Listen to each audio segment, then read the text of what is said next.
បាទជំរាបសួរបាទក្នុងការព្យាបាលជំងឺថ្លើមក្រៅពីការព្យាបាលស្តង់ដាបានន័យថាឱសថឧទាហរណ៍នៅក្នុងជំងឺថ្លើមប្រភេទ B ដើម្បីព្យាបាលថ្លើមប្រភេទ B យើងត្រូវមានថ្នាំសម្រាប់មេរោគថ្លើមប្រភេទ B ហើយនឹងការគាំពៀទៅលើសាច់ថ្លើមផងដែរការគាំពៀសាច់ថ្លើមនេះmolecule ដែលល្អសម្រាប់ជួសជុលនិងគាំពៀសាច់ថ្លើមចំពោះខ្ញុំគឺចូលចិត្ត molecule phosphatidylcholine ហើយទន្ទឹមគ្នានឹងនេះដែរក៏មានពួករសារជាតិវីតាមីន E ពួកសារជាតិវីតាមីនជា B complex ក៏ជួយទ្រទ្រង់នៅការលូតលាស់និងជួសជុលកោសិកាថ្លើមផងដែរមធ្យោបាយដ៏ល្អបំផុតគឺ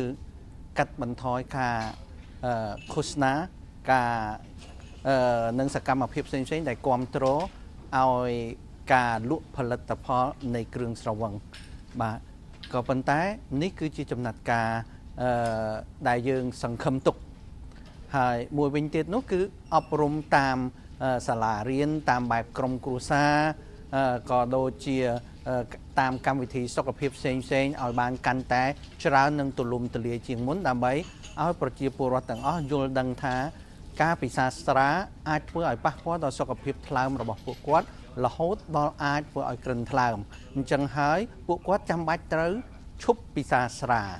ការអប់រំបែបនេះគឺត្រូវចំណាយពេលវេលានិងទំហំធំទើបអាចដាស់តឿនពួកគាត់ឲ្យឈប់ពិសាស្រាបាន